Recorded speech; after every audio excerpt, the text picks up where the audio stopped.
everyone, this is Janvi and welcome to Study Seed.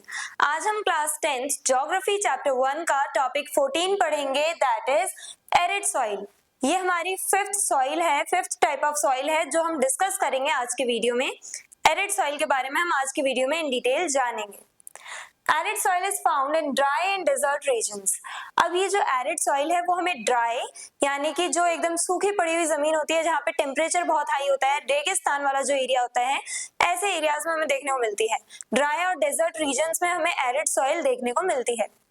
The word arid means dry. These soils form in areas with very little rainfall and high temperature. Arid word का मतलब ही होता है dry, तो arid word का मतलब dry है और इसी से लिया गया है एरिड सॉइल का नाम। तो एरिड मतलब ड्राई और एरिड सॉइल हमें कहाँ पे देखने को मिलती है? उन एरियाज में जहाँ पे बहुत कम रेनफॉल होती है और बहुत हाई टेम्परेचर रहता है, यानी कि वो एरियाज जहाँ पे रेनफॉल बहुत कम होती है, बारिश बहुत कम होती है और धूप बहुत ज्यादा रहती है, टेम्परेचर बहुत ज्यादा हाई रहता है, तो उन एरियाज में एरिड सॉइल हमें देखने को मिलती है।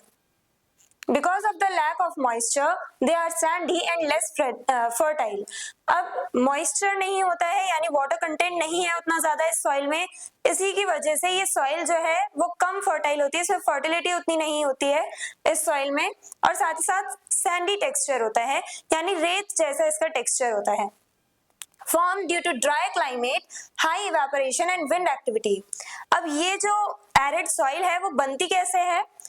ड्राई क्लाइमेट के वजह से, यानी कि जो पूरा एकदम ड्राई क्लाइमेट हो, जो गर्मी वाले जो एरियाज हो, हाई टेम्परेचर वाले जो एरियाज हो, वहां पे ये सॉइल बनती है। हाई टेम्परेचर की वजह से इवेपोरेशन ज्यादा होता है, यानी कि जहाँ पे गर्मी बहुत ज्यादा है उस एरिया में इवेपोरेशन ज्यादा से ज्यादा होगा, यानी वाटर जो है वाटर वेपर के फॉर्म में इवेपोरेट कर जाएंगे।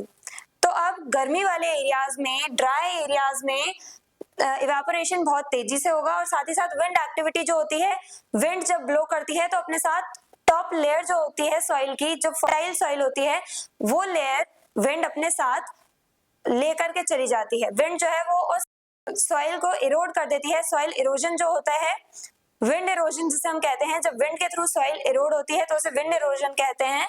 तो विंड जो है उसकी वजह से जो टॉप मोस्ट लेयर जो होती है, फर्टाइल सॉइल जो होती है, वो लेयर हट जाती है।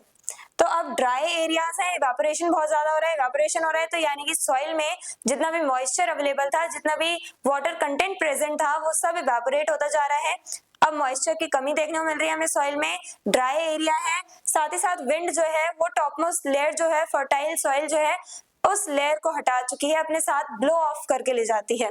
Wind blow away the top soil. Wind जो है वो टॉप सॉइल को, यानी फर्टाइल सॉइल जो है, फर्टाइल लेयर जो है उसे हटा देती है। अब क्योंकि फर्टिलिटी उतनी नहीं है, इंपॉर्टेंट न्यूट्रिएंट्स जो है वो विंड ब्लो करके ले गई है, विंड ले गई अपने साथ, साथ ही साथ इवेपोरेशन की वजह से जितना भी वाटर कंटेंट था, जो मॉइस्चर था, वो भी इस सॉइल में से निकल जाता है, तब जाकर के ये सॉइल बनती है एरिड सॉइल। सैंडी टेक्सचर होता है जिसका, जिसमें मॉइस्चर उतना नहीं होता है। Areas where it is found. अब एरिड सॉइल हमें कहाँ पे देखने को मिलती है इंडिया में? स्पेशली राजस्थान वाले एरिया में, जो हमारा थार डिजर्ट वाला एरिया है वेस्टर्न राजस्थान में, वहां पे हमें देखने को मिलती है arid soil. Then southern Haryana में, गुजरात वाले एरिया में और पंजाब में भी जो वेस्टर्न मोस्ट पार्ट है वहां पे, ये वो एरियाज हैं जहाँ पे बहुत ज्यादा गर्मी पड़ती है, जिसकी वजह से इवेपोरेशन बहुत ज्यादा होता है और जो सॉइल है वो अपना मॉइस्चर खो देती है। जहाँ पे बारिश कम हो और जहाँ पे इवेपोरेशन बहुत ज्यादा हो, जहाँ से इवेपोरेशन ज्यादा हो और बारिश कम हो, तो ऐसे एरियाज में एरिड सॉइल बनती है। जब सॉइल अपना मॉइस्चर खो देती है और सॉइल के इंपॉर्टेंट न्यूट्रिएंट्स विंड लेकर के चल जाती है, विंड ब्लो ऑफ कर देती है, तब एरिड सॉइल बनती है। अब एरिड सॉइल के कैरेक्टरिस्टिक्स क्या हैं? कलर कैसा होता है? रेड और ब्राउनिश कलर की होती है एरिड सॉइल। देन टेक्सचर कैसा होता है? सैंडी, रेत जैसा इसका टेक्सचर होता है। मॉइस्चर अवेलेबल नहीं होता है, मॉइस्चर बहुत लो होता है या होता ही नहीं है, dry most of the time, यानी होता ही नहीं है, लगभग सूखी होती है ये रेत, इसमें मॉइस्चर अवेलेबल नहीं होता है।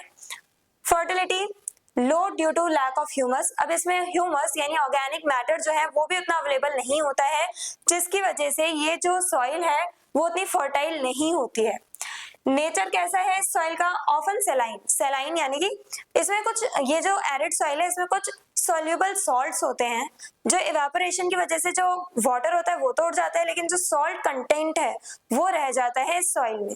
तो इसीलिए ये सॉइल थोड़ी सेलाइन नेचर की होती है, यानी इसमें सॉल्ट अवेलेबल होता है। Then crops grown in arid soil. अब एरिड सॉइल में कौन कौन सी क्रॉप्स ग्रो की जाती हैं? अभी हमने देखा इसमें फर्टिलिटी उतनी नहीं होती है, सैंडी टेक्सचर होता है, मॉइस्चर नहीं होता है, वाटर प्रेजेंट नहीं होता है, तो इसमें कैसे फार्मिंग की जा सकती है? तो फार्मिंग हम कर सकते हैं, इसे मॉइस्चर ऐड करके, थोड़ा वाटर ऐड करके, इरिगेशन अच्छी तरह से करके इस सॉइल का यूज हम कर सकते हैं एग्रीकल्चरल पर्पसेस के लिए। With irrigation arid soil can be made productive. अब इरिगेशन के साथ जब हम इस सॉइल को थोड़ा मॉइस्ट कर देंगे तो इरिगेशन की वजह से हम लोग इस सॉइल को कन्वर्ट कर सकते हैं प्रोडक्टिव सॉइल में। यानी इस सॉइल को अच्छे से इरिगेशन प्रोवाइड करके, वाटर प्रोवाइड करके, इस सॉइल में ठीक ठाक अमाउंट में जब हम वाटर कंटेंट डालेंगे, ऐड करेंगे, तब हम इस सॉइल का यूज कर सकते हैं फार्मिंग के लिए और different type of crops grow कर सकते हैं। Crops grown include millets, barley, wheat, pulses, मेज। मिलेट्स ज्वार बाजरा ये सब आ जाते हैं, बार्ले, व्हीट, पल्सेस, पल्सेस में जो दालें होती हैं सारी वो आ जाती हैं। देन मेज, ये सारी वो हमारे क्रॉप्स हैं जो हम ग्रो कर सकते हैं एरिड सॉइल में। तो आज की वीडियो में हमने क्या जाना कि एरिड सॉइल जो है वो बनती कैसे है, उसके फॉर्मेशन के बारे में हमने जाना। एरिड वर्ड का मतलब ही है ड्राई। तो एरिड सॉइल उन एरियाज में बनती है जहां पे लो रेनफॉल होती है, ज्यादा रेनफॉल नहीं होती, टेम्परेचर बहुत हाई होता है, इवेपोरेशन बहुत ज्यादा होता है, जिसकी वजह से ये सॉइल जो है अपना मॉइस्चर खो देती है और सैंडी टेक्सचर की हो जाती है। अब क्योंकि इनमें सॉल्युबल सॉल्ट प्रेजेंट होते हैं और वाटर जो है सारा वाटर वेपर के फॉर्म में इवेपोरेट कर जाता है, तो बचता क्या है? Salt content. और इसी की वजह से ये सेलाइन भी होती है। ये जो एरिड सॉइल है वो सलाइन होती है, नेचर में सैलिनिटी हमें देखने को मिलती है इस सॉइल में। तो ये सब हमने आज की वीडियो में जाना। एरिड सॉइल की कैरेक्टरिस्टिक्स भी हमने देखी। I hope everything is clear. और अगर आपको इस चैप्टर के डिटेल नोट्स चाहिए तो हमारी वेबसाइट studyseed.net पर विजिट करें, लिंक डिस्क्रिप्शन बॉक्स में दिया गया है। मिलते हैं नेक्स्ट वीडियो में नेक्स्ट टॉपिक के साथ। Stay curious, stay consistent. Thank you very much.